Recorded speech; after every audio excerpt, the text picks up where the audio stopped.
Panitia Pengawas Pemilihan atau Panwas di Kota Banda Aceh memeriksa salah seorang warga Aceh Besar yang diamankan di tempat pemungutan suara TPS 3 Kampung Kramat, Kecamatan Kota Alam, Banda Aceh. Terduga ketahuan membawa surat suara yang sudah dicoblos sejumlah caleg untuk pemilihan DPR RI dari beberapa partai politik sebanyak 10 lembar ke TPS, tempat dirinya terdata sebagai pemilih, hingga diamankan oleh petugas KPPS di TPS tersebut.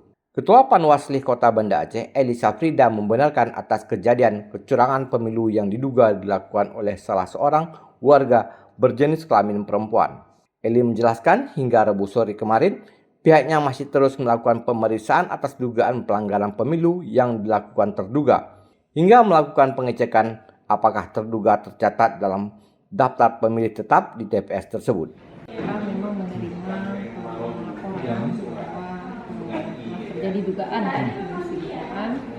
kemudian ini masih dalam proses sehingga ini kita untuk prosesnya sendiri sudah sudah bersama dengan ini kita Bawaslu dan juga Sentra Gakumdu untuk dimintai keterangan. Upaya-upaya yang dilakukan oleh Bawaslu tentu melakukan pemeriksaan bersama dengan Sentra Gakumdu, dalam hal ini kepolisian dan juga kejaksaan. Dia pemilih di situ. Kita sudah cek NIK-nya, memang terdaftar sebagai pemilih di TPS 10 lembar pidana pemilu.